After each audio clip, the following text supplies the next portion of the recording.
That's awesome. How are you, brother? I'm doing great, man. How you doing, my friend? Good, good. So I'll do a quick intro. Ladies and gentlemen, welcome to the Triple S series, Slammin' Sam series, featured here on IG Live. I'm with director, filmmaker, Matthew Abaya. I have to make sure it's Matthew, Yes, not thank you. Matt or Hazmat or anything, but we'll touch on that a little Yeah. later as far as your Well, nickname goes. personally, people do call me Matt. It's just that in writing, for some reason, it's like saying Steve Spielberg. Nobody says Steve. Yeah. People call him Steve in person. You know what I mean? Yeah, you're absolutely right. Shouts out to Brenda of the Rhythm Hey, Unit how's it going? group on Facebook. And you guys, if you haven't done anything the past few weeks and you want to see a cool mix Oh show, yeah. check me out on Twitch and on Facebook Live. Just direct message me for the links. So, Matt, how's everything going through this crisis? Oh, it's been going pretty okay. I mean, I've been all right with the whole shelter in place. I know it's been really tough on a lot of people because there's a lot of uncertainty and people are losing jobs and everything of that sort. And it's Right. kind of it's a rough time, but I'm pretty hopeful that things are going to really bounce back for a lot of people. And if there's an opportunity here, it's like, we are given a chance of really kind of like rethink, it's like, what do we want to do? What kind of skills do we want to start building up in this time? And I've just been taking this time to reflect. I mean, I work from home. I'm very, very, very fortunate. I still have a job and I can work entirely from my house and have free time to work on other creative projects of my own. So it's been really Exactly. exciting to be able to do that. Exactly. And as we do the live broadcast here, if you see anyone that chimes in, feel free to acknowledge them. That way they know that, hey, we do see People you. are ready here. Exactly. Well, Exactly. saying hi there. Hi, Marvin. Is it Marvin? Marvin's like, Yeah. wait, oh my gosh, a lot of people. Hey, what's up? How's it going, everybody? Yeah. So once again, ladies and gentlemen, with director, filmmaker Matthew Abaya. So just to kind of recap a little bit, you had the film a few years ago called Vampire. It was a action horror comedy independent film. Is Yeah, there you go. Bam. right there. Boom. It's backwards, but I'm sure you can hold the cell. You can kind of figure it out. Um, Exactly. And it's available on Amazon Prime for yes, streaming. watch it right now. And if you already have Prime, you don't have to pay for it. But also, get this. Just in. Earlier today, we're gonna have a what is it? A party. What is it? A party view of it. What do they call that? I'm forgetting the word for it now. The party view. When we have a watch party. Yeah, there you go. Watch party.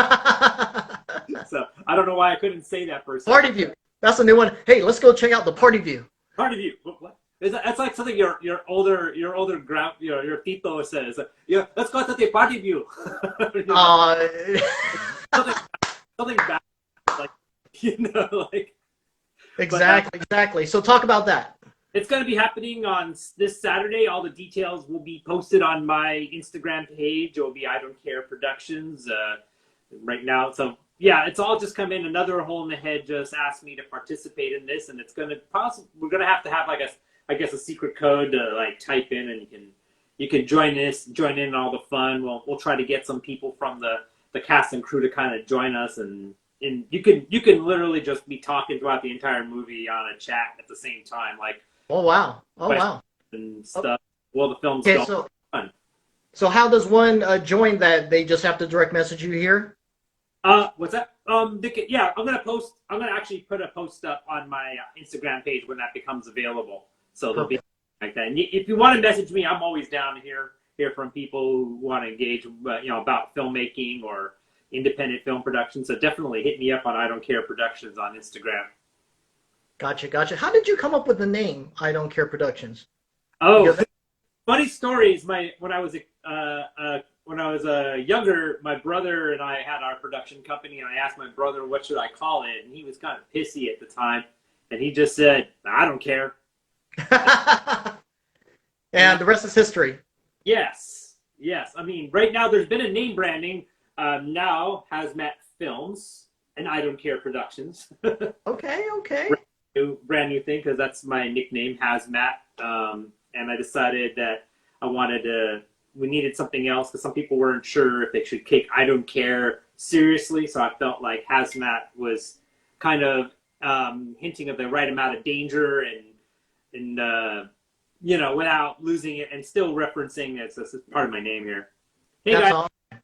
That's awesome. Yeah, everyone's starting to pile in. So, yeah, once again, ladies and gentlemen, we're with filmmaker and director Matthew Abaya, coming to you live from South San Francisco. San Bruno.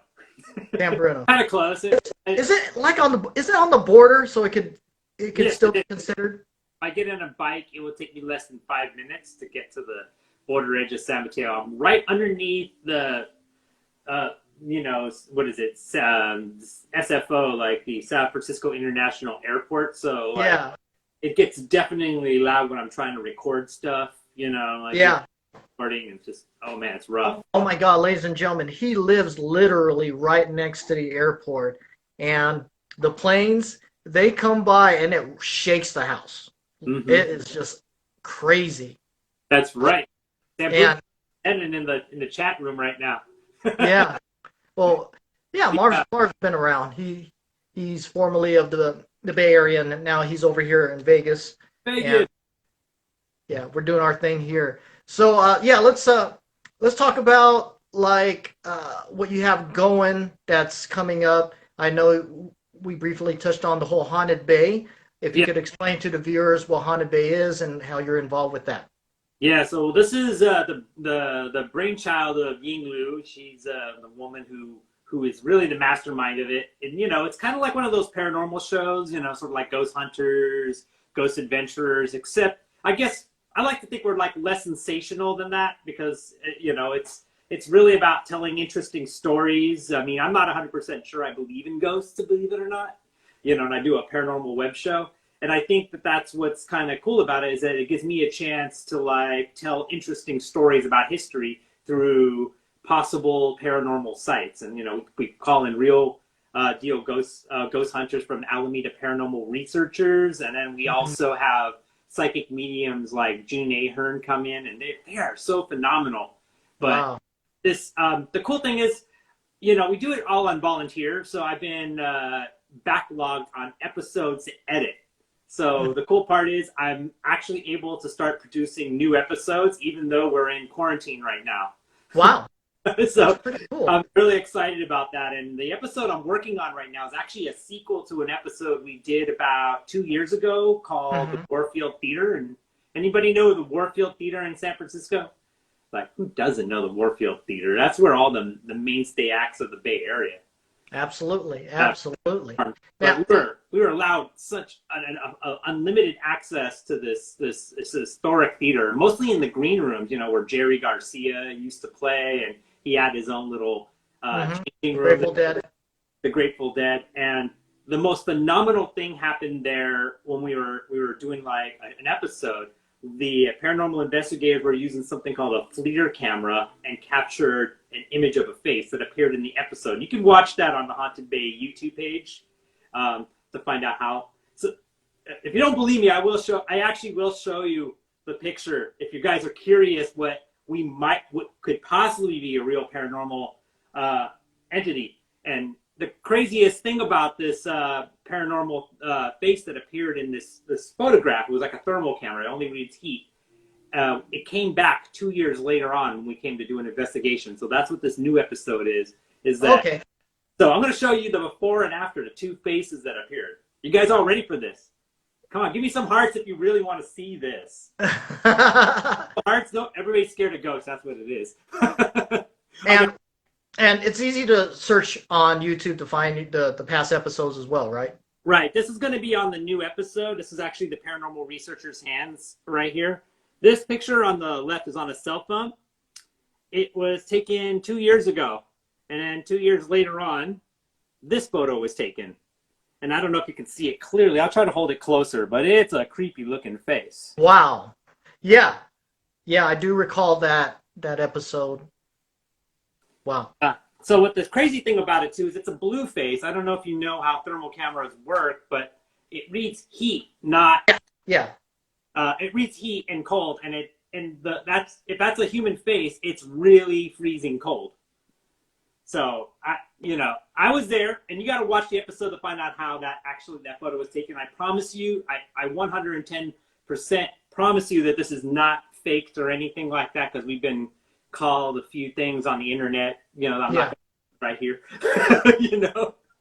But let's do a few shout outs to Tori that's in the house, Marv from Ohio.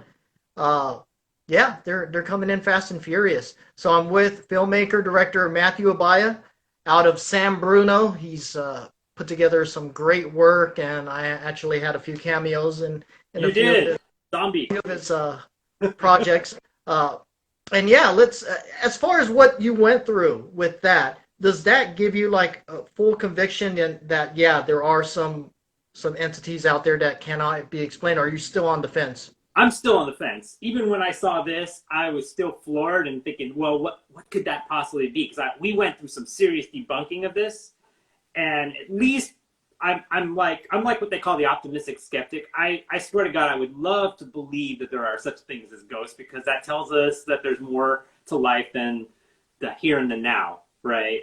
We're bigger and greater than that, but I can't offer any explanations for anything. I'm not going to pretend to know any higher spiritualities of any sort. I mean, I don't think any human could really know 100%. Right. I'm, thinking like more on the scientific side, like, hey, I like technology. I'm good with cameras. I could film and tell stories. I'm not a ghost hunter, by the way. I just follow them around and help them tell their stories. And the ironic thing is it really unleashed a lot of historical things about San Francisco, because we do most of our shows here, but I did start working on one in the Philippines. Like I did an episode in the Philippines that hasn't been released yet, mostly because there was an error in one of the interviews that we did, so that we had to go back and fix it. I didn't want to release something if it wasn't true, but we got some great stories that are happening out there, and I found out a lot about different historical places. And Well, check this out. Parkside Market, which is Marv from Ohio. Read what he wrote. Dude, when my mom died, the Grim Reaper appeared. Whoa! Did you got what? How, oh man, we got to talk. Yeah, rest in peace, Marv, to your mom and dad for sure. Wow, man, that is intense. Wow. Yeah, I mean, you've seen those like videos where there's surveillance cameras that are beaming on top of like they just capture like the moment, right? Mm-hmm. And there's a few that I've seen, and it shows like some confrontation, and a person gets shot or stabbed or whatever. Then a few moments after they fall to the ground, you could see some type of aura that goes straight up into the air, like that. So there's definitely things that cannot be explained, that's for sure. And it just boils down to your own personal spirituality. If you have this belief of the afterlife, or do you have this idea that everything just ends and that's it?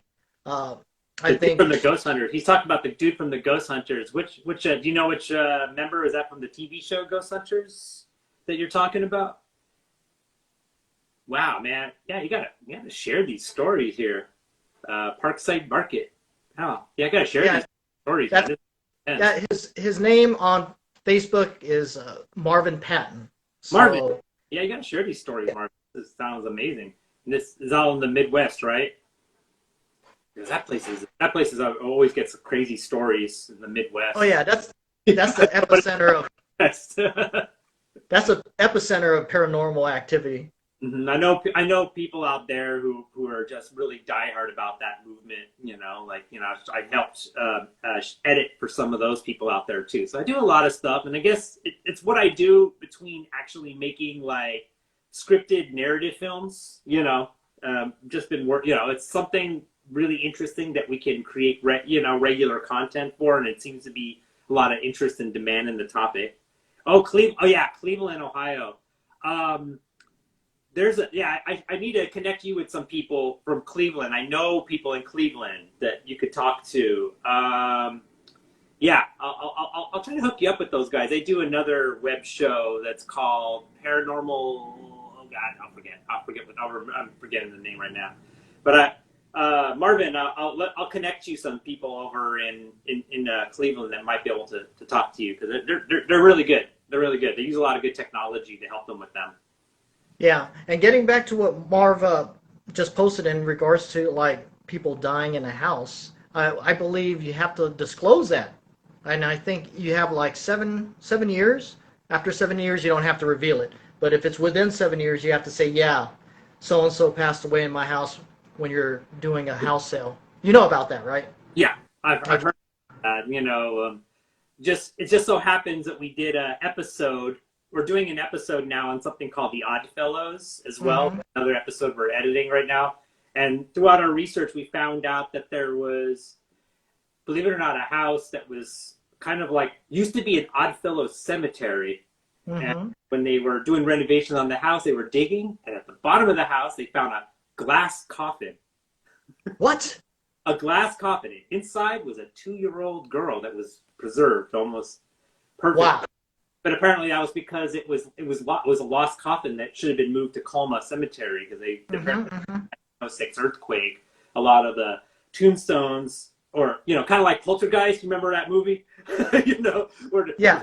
the dead bodies to some other location. Well, one got left behind. It would happen to be this 2-year-old girl. And eventually they found out the family and everything. But there's an interesting story, and we're going to be including that on another episode. So it's pretty fascinating stuff.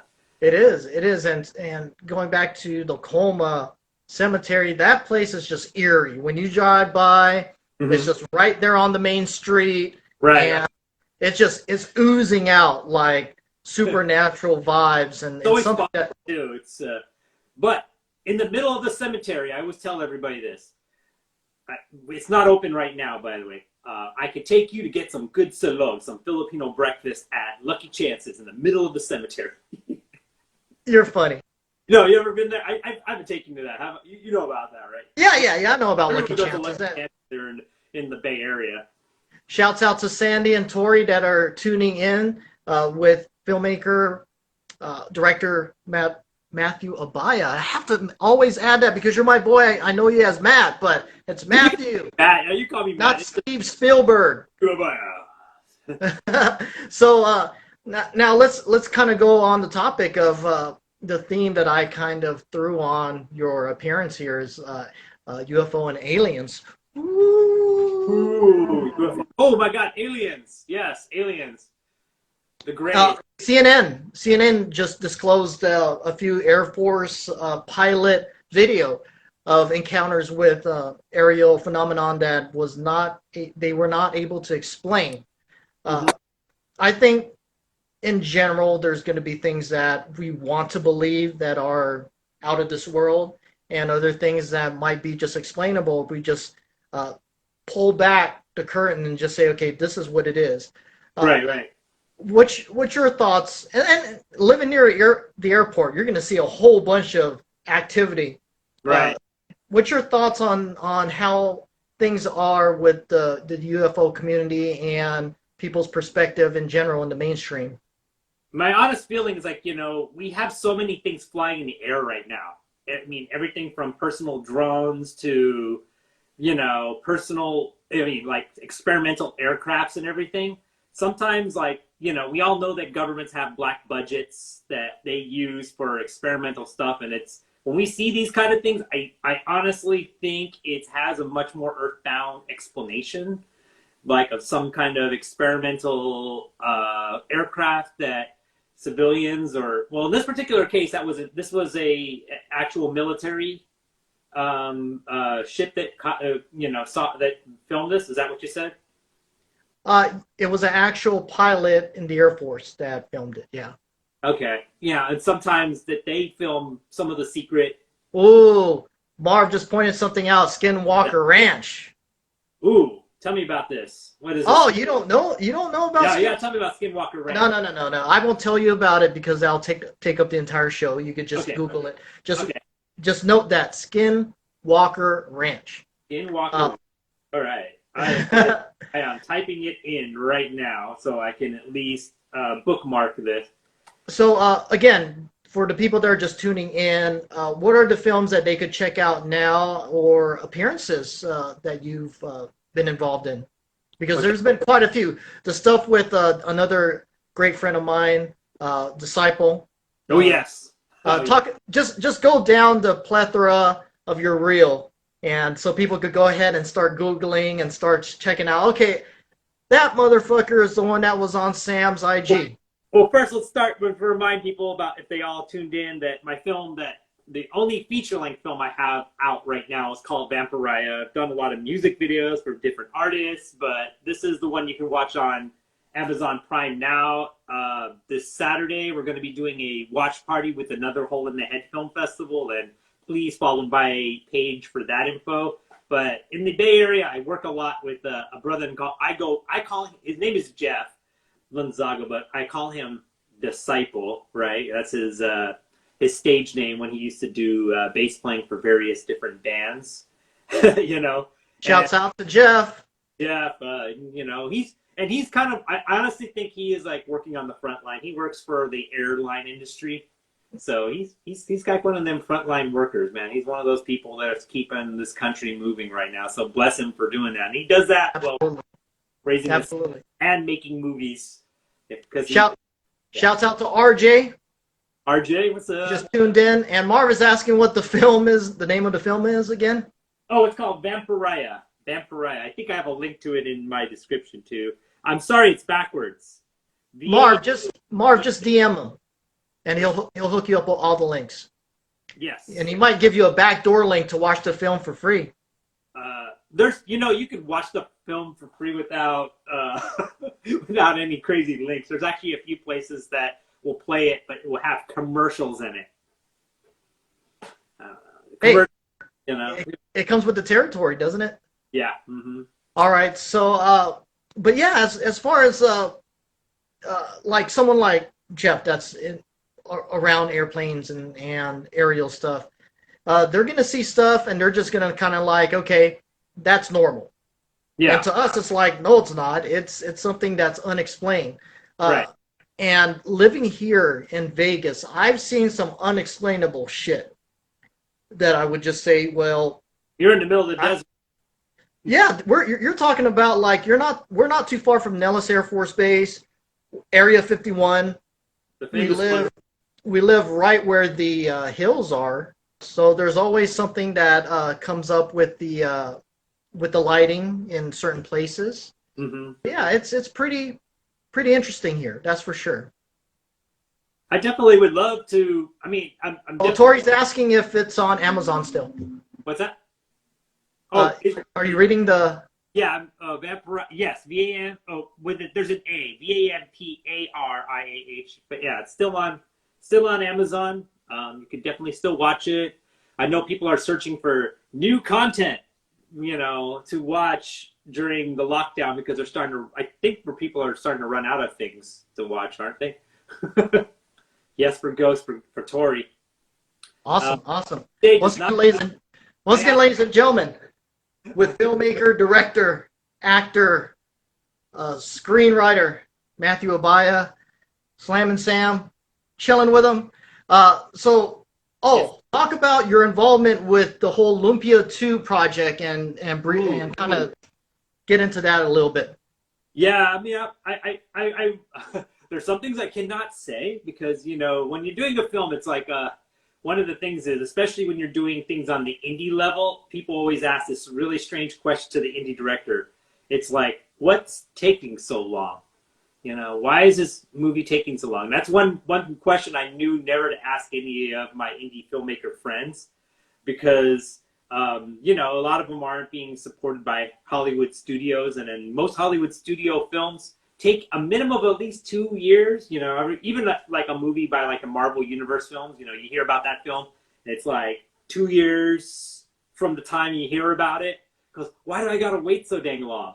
And, you know, people are asking that same question to the indie director, and they don't even have the budget, you know, not even a teeny smidgen of the budget or the support level that one of those films has, and then they're asking, what's taking so long? So right now I've been involved on that in some various capacities, mostly on visual effects and second unit directing for that film. Mm-hmm. So, true. Patricio is very talented. He knows exactly what he's doing. And just to throw another shout out, Lawrence Iriarte, who's good old Lawrence. Fabulous. Yeah. And I also I also have a cameo in Lumpia too. Oh, that's Actually, it's called Lumpia with a Vengeance, correct? yeah, Vin. I don't think it's called Lumpia 2 officially anymore because a lot of people who might see the film may not ever have seen the original. And I think that's a smart idea. I think really good sequels don't require previous knowledge of the first film. Right, right. I saw Aliens before I saw Alien, believe it or not. I was too scared Ooh. to watch Alien, but when Alien came out, I said, oh, okay, I'm kind of getting older and I can kind of handle these movies, right? And then, then I started loving horror films after that. And then I said, well, hell, I'm going to go backwards and watch Alien, right? You know? But the movies both stand on their own without the other, you know? That's true. That's true. That and just I think a lot of people would always want to know that when they're viewing movies that it could be viewed as a standalone and Mm-hmm. not have it kind of connect with a previous uh, movie that should be like on its own, but there's certain things that connect it to the sequel. But uh, I think that's a great idea where they could go ahead and just make it its own uh, movie solo, and everyone could just connect with it. That's kind of Mm-hmm. cool. And Sandy's in the chat saying that she's experienced some weird, crazy, scary stuff. ooh, So, Sandy, whatever that is, go ahead and type it in. I'm sure Matthew will be able to touch on that because he is very good at uh, putting those sort of things together. So, oh, we got another one here. Marvin is on fire. yeah, he's got to go though. Yeah, thanks again, man. So he's talking about documentaries from the Berg, Tim Irwin. Pittsburgh. Oh, the Berg. Oh, okay. Yeah, But I don't believe I know Timmy well, but yeah, yeah, you got my contact. Just forward me a link to all this stuff. I would love to hear it, and I actually would love to hear some of the weird, scary stuff from you sometimes, Andy. That's I'm always interested in like what people experience, and who knows what stories can come out of that. that's right, and it also plays a part into crafting some Right. of your movies that are somewhat based on real life experiences, and Yes. that would keep everything that much more organic and grounded. So cool, cool. That's definitely a plus. Now, uh, what's in store for you? What's going on with? I know you have your thing coming up this Saturday, but after the crisis is over and everything gets back to normal, what are you going to start kicking into high gear? You know what? Right now, I'm just thinking about now. I'm not thinking about right after as much as I am like, how am I going to improve myself at the very present moment? Mm-hmm. I mean, I'm very fortunate that I've been utilizing a lot of the time for writing. Uh, because I need more screenplays when I get out of here. When we get out of Right. this, I want to shop my screenplays. We've been working on the Die After now, and I got Yeah. another. I'm not even going to say the title of this other one, but it is a ghost story, and it's a combination of ghosts and technology. And I can't really talk too much more, say much more other than that, because it might. I'm really scared at the idea. It's so good it could get stolen. Oh you know, wow, wow. you know. So I want to be a little bit secretive about that, but I think that everybody who's out there right now, I hear a lot of people saying they're bored, right? Which I can't even fathom why people are severely bored at the moment because you got, a plethora of things to watch, right? And if that's not enough, you could Tiger write, King. you could draw, you could cook, and crap, Oh, I learned to play guitar. It's like there's always something to be doing. You gotta think about what we're up to now, and hopefully by the time like all this ends, you're gonna come out of this with so many more different skills and so many more assets to yourself. Well put together. Well put together, Matt. So, what are the hobbies that's kind of keeping you preoccupied through this little quarantine? Oh yeah, you might see my posts sometime, but I work out like almost like every day, like at least 6 days out of the 7 at least, right? 5 to 6, and I definitely love biking, so that's one Ooh, thing. what kind of bike do you have? Well, the first bike I had a Miata, but it got a flat tire when I was out on my bike ride, So I'm borrowing my brother's bike, you know, because Hmm. this is all stuff that was just still left in my house, and that was actually a pretty badass bike. I forgot which one it is, what kind it is, but it's a mountain bike. So, but I've been doing a lot of that. I love boxing. I got a full gym here, and I go through like some pretty good circuit training. I was in doing boxing Hmm. in groups, like really hardcore training with like a group of people before we couldn't have a group training anymore. It's kind of hard to do these boxing routines without people, but at least I got a really hard, heavy punching bag that I can still practice with and stuff. And you gotta know your punches. I'm telling you. Yeah, you gotta know the jab, cross, hook, and uppercut, and all that stuff. So Four or let's five. go. Let's go into the chat. I think Sandy may have added on Yes. to her comment. If you could please read that and kind of answer it. Yeah, I saw a floating light from one side of the room, and I was staying in a Mission Inn in Riverside. The Hmm. next day, I heard a couple checking out because they were scared. I heard them tell the hotel manager they felt like someone else was in the room. You know that's been hotels are like I don't know what it is about hotel rooms. You know, like you know, it's like there's always stories about people being scared or something. I One of my friends said that they were in New Orleans and then they saw a black nebulous tentacly shadowy thing and then they got so scared they Oh, hello at it and it just poofed. really? Yes, I mean I was like I know they Kind of weren't, like you know. Nightcrawler. Yeah, pretty much. Yeah, exactly. You know, it's Wow. just like went up in vaporous smoke, you know. Or for some reason I was thinking more like that thing that's in the TV show Lost. Hmm. You know, I don't want people when they brought it up that kind of. That's nuts. That's nuts. Yeah, I mean, because you're talking about a facility where there's so many people and so many souls are transferring their energy. You got to think that hotels are just the gateway to paranormal activity and all sorts of unexplainable events. Yeah. Mm-hmm. It's I don't know. I mean, then again, it's like I would love to go to like a good haunted hotel or someplace to go write and be like Stephen King. Uh, oh, I gotta say hi over here to Pearl. She said she's Powerpuff Girl. Hi, Pearl. How's it going? Thanks for joining in. She just finished work. She said she'd chime in. Awesome.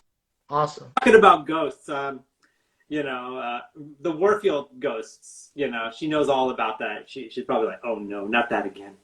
They have them in Vegas with Vegas and all of its history. I mean, Sin City. Are you kidding? I'm sorry. I'm responding to Marvin's comment about Vegas having ghosts. It's like, can you think of a place that can't be even more haunted than friggin' Vegas for everything that's gone down in Vegas?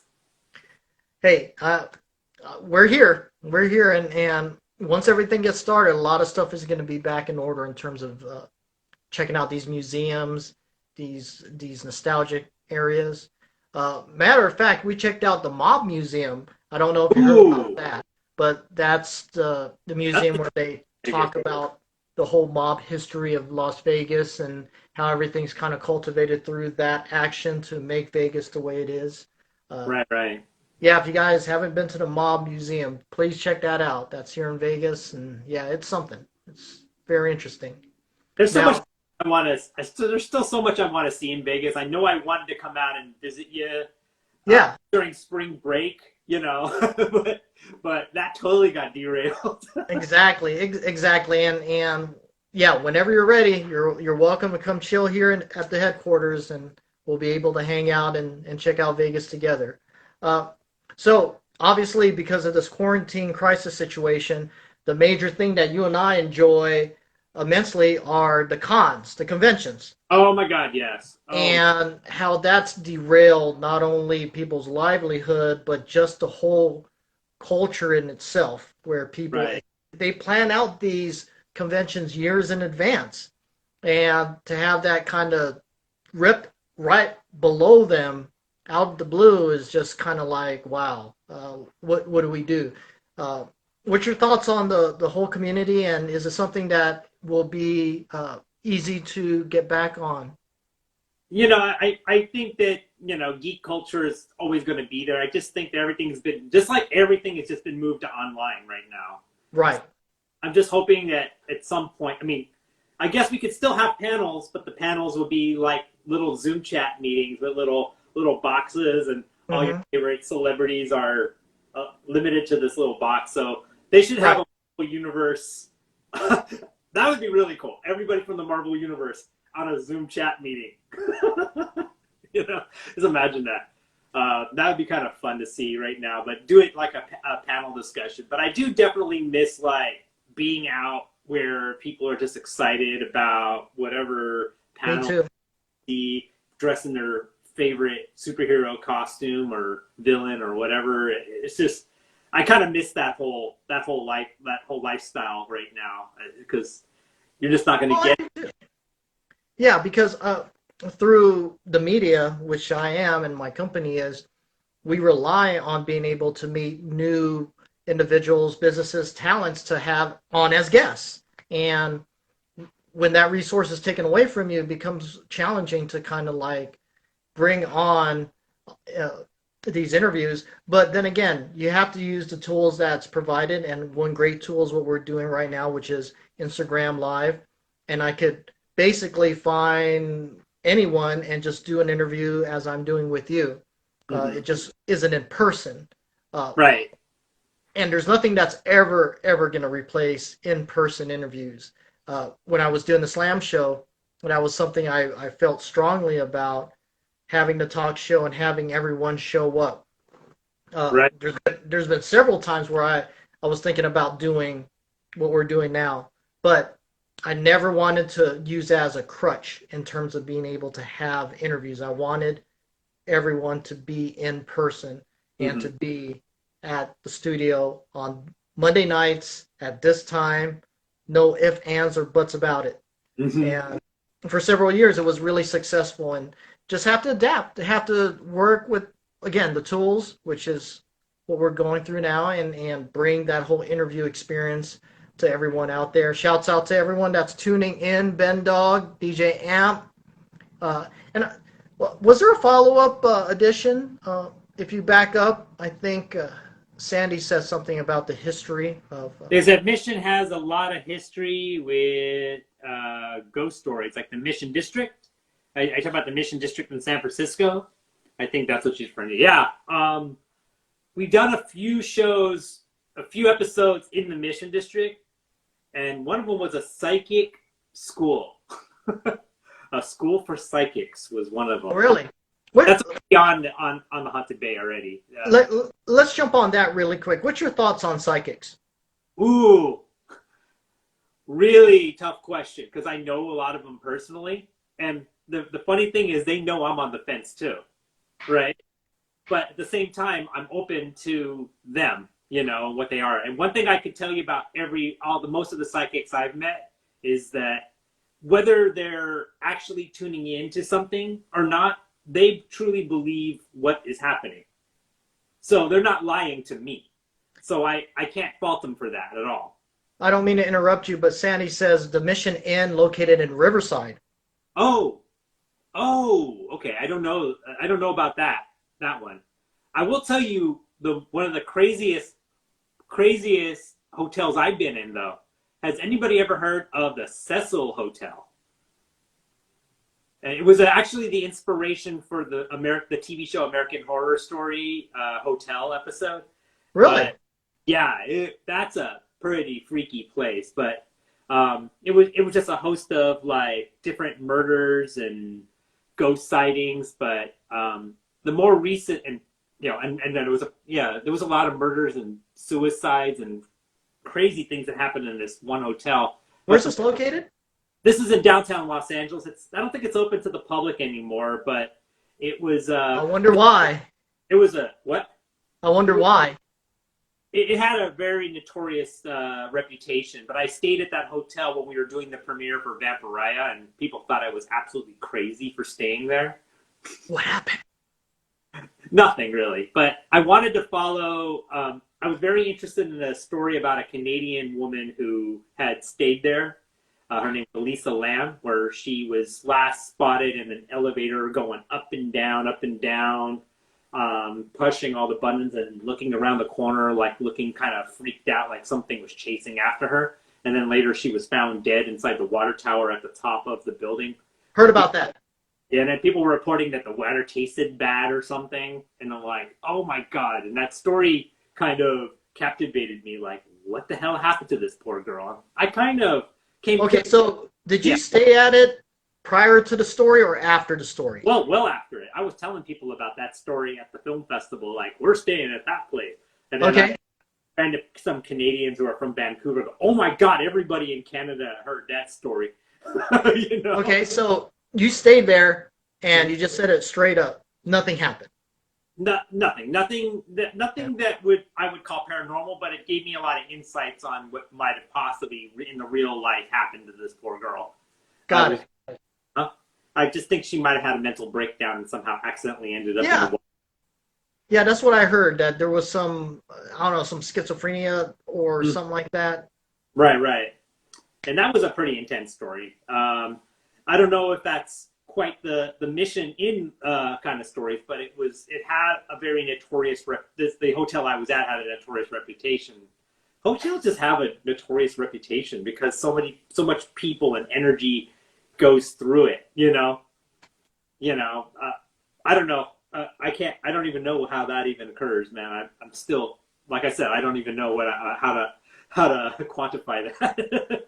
Yeah, and this is, like you said, you're a very natural skeptic when it comes to everything. You're not going to believe just to believe. There has to be some scientific facts, something that's tangible. I'm with you. But it is quite entertaining. You have to admit that. It is, and they make great stories. And since I am writing a ghost story right now, it's these things really help me understand, like, what do I really think are ghosts, and how, if there are such a thing. Little fun fact, I just found this out recently because I'm talking about technology. I didn't know that Nikola Tesla and Thomas Edison both were trying to invent technology that they so-called were to communicate with the dead. I didn't even know that.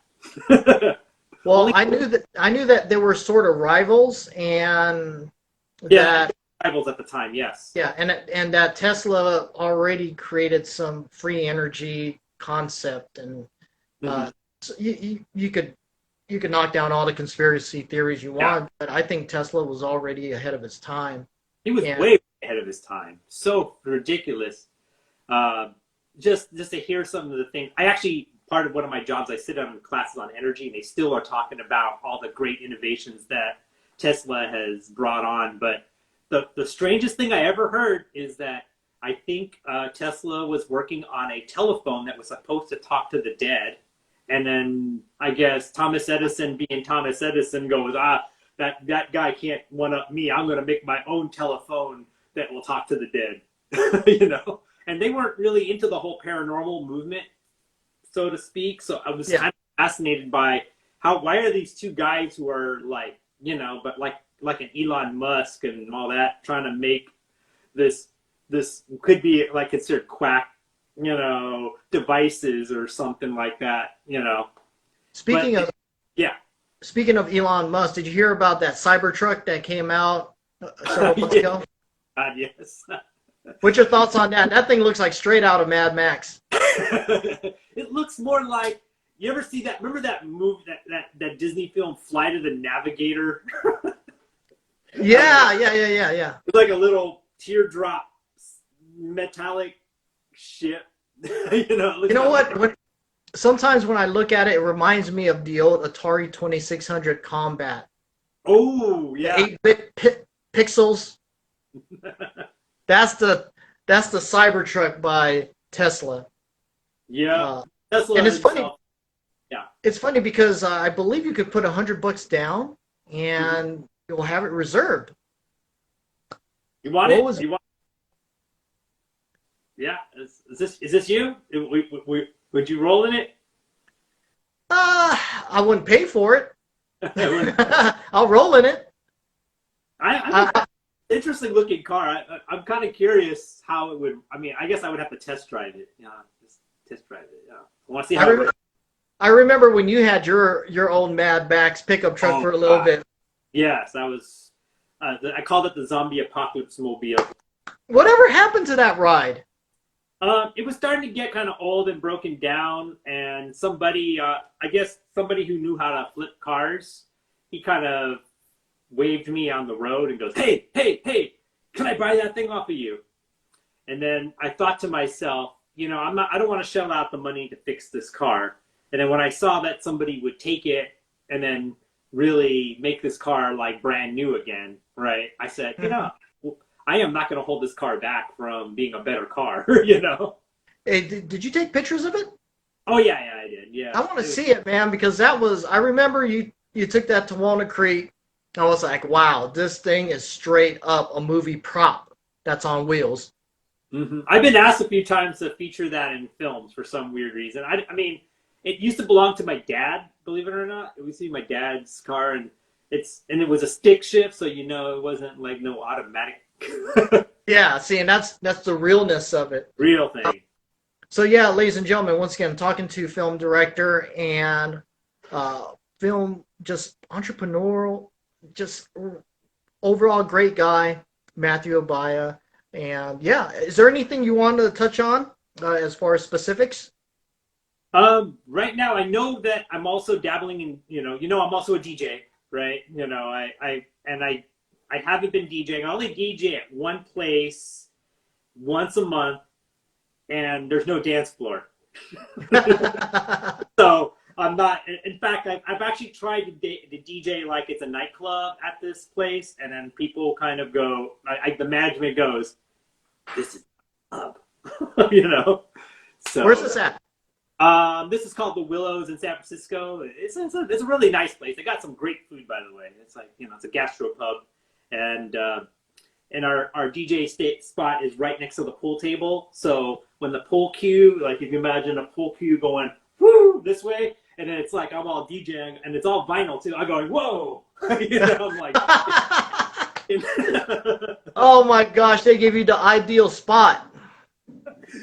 I don't know why they chose that spot for the DJ booth, but it is what it is. But I'm going to be on May the 6th. May the 6th be with you, which is actually my birthday. Remember that, guys. I'm going to be doing I've not done an online set before. I'm probably going to do my first ever online set, and I'm not going to give a shit if it sounds like a club. That's cool. That's what I'm going to do. Sandy's giving you a little prop there. Thank you. And I did come up with. Oh, do I have a poster for it? No, I have a poster for it. I'll post it on my Instagram page, but it's going to be Sith themed. At least the poster is going to be all Sith themed because May the 4th be with you. This is May the Sith be with you. Yeah, there you go. You just have to connect the dots there. Yeah. Well. Yep. Yeah. Evil sounding music that day. Well, what do you like spinning? What type of music? Oh, I like all kinds, but this is going to be a much more tribute to kind of like the gothier industrial kind of music. Some indie, some synth and dark wave, and some hip hop as well in there for good measure. I always going to throw some hip hop in there. Not a gothy, don't throw hip hop in there, but I do. No modern talking? No Depeche Mode? That's synth and that's a new wave and synth wave. I've got to put some Depeche Mode in there somewhere. Do you have a favorite Depeche Mode song? Yeah, that's a good question. Oh shoot, there's so many. Enjoy the Silence. I love that one. Just can't get enough. People Are People. Strange Love. Do you need more? No, I was just fucking with you. No. Well, see, it's funny that you just brought this up because sometimes. Yes, I could put some metal in there. I have some metal in there. I think yes, she loves Depeche Mode too. Yeah, I'm definitely gonna throw in some metal in there. But I'm gonna have to make sure it's probably not gonna play Darkness. I know Darkness is one of her favorite metal bands because they're a little too for this set. This is how I kind of gauge DJs in general, Matthew. What you just did where you said, okay, name your favorite Depeche Mode songs, and I gave you like 4 or 5. Okay, a lot of people know me for certain types of genres because I either produced it or DJ'd it consistently. To be able to pull something that's way out of left field, if you're able to get that from a DJ, that shows you that the DJ is very diverse, Hmm. has wide musical taste, and is just very just a renaissance individual. And put that in your back pocket when you're asking DJs. Say, hey, what's your favorite metal band or your favorite country band or favorite new Ooh. wave? Get Yeah.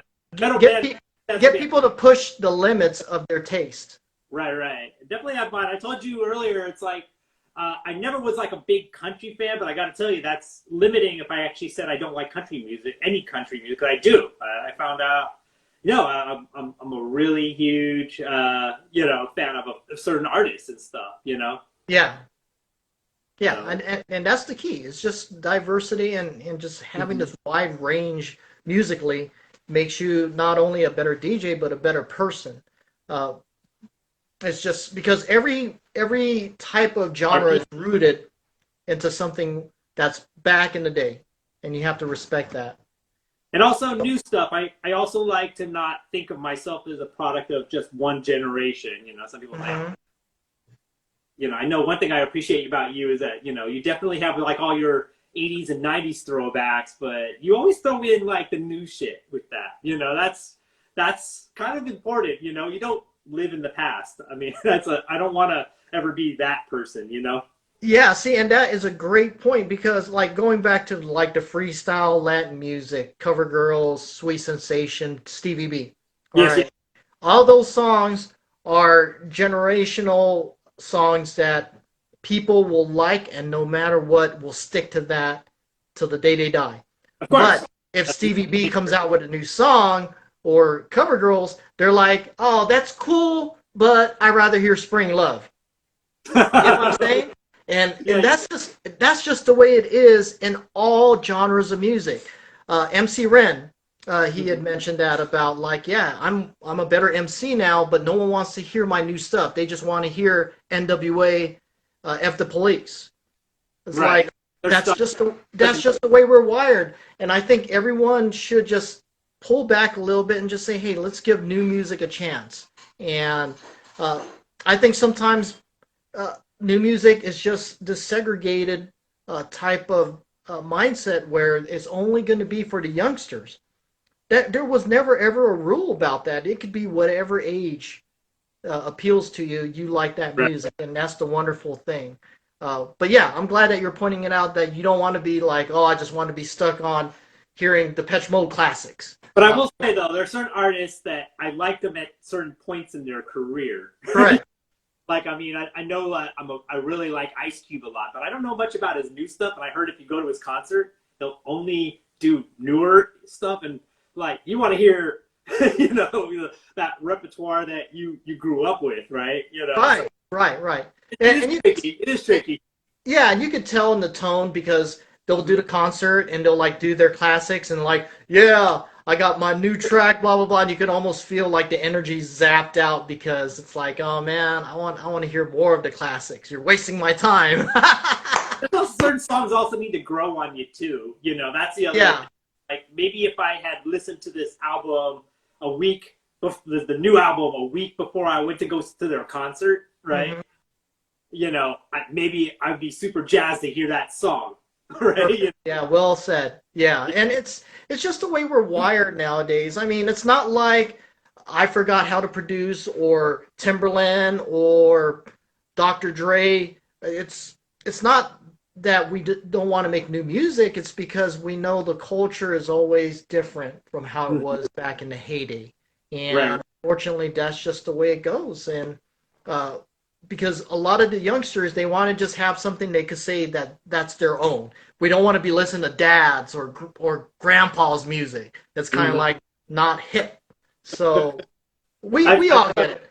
I've got Back in the day, no. it was like, okay, what was the main hits like? Two Live Crew, Oh yeah. NWA, uh, and that was the staple. And then that's what we could call our own. We weren't going to say, well, we're going to listen to the Grateful Dead what my granddad listens to because it's hit. Not gonna work. So Yeah, yeah, those are two very different sounding things, you know. exactly. So, but overall, this interview has been very enlightening. Is there just drop a few nuggets about your social media and how to reach out to you, and also check out the films? The great thing about that we're on Instagram is that it's right here. It's I Don't Care Productions. You could follow that right now. Vampiraya.com is the website. And actually, if you just follow Vampiraya, the name, and I'll hold that back up for you guys. Reversed. It's in reverse, but we have a Twitter Hey, page. there's a Bob Abaya. Bob Abaya. That's my dad. Hey, Dad. Oh, Say hi. Say hi to my dad for me. hey Dad, how are you? I got to pick up the Asian chicken from your house. That's, you know. Asian chicken. Yeah, he decided to go to the Asian super and buy the chicken that still had a head attached to it. Oh yeah, the type you could get at Chinatown. Yeah, but I guess desperate measures started to seep in, and you know he bought the one somebody knows a Mr. Abaya. Is that right, Mr. Abaya? Yep, Mr. Abaya. That's Okay, we got 10 more seconds left. Let me close this out. Thank you all for tuning in. It will be available for replay on TVEPN's YouTube. For myself and director Matthew Abaya, we'll see you tomorrow on the next one.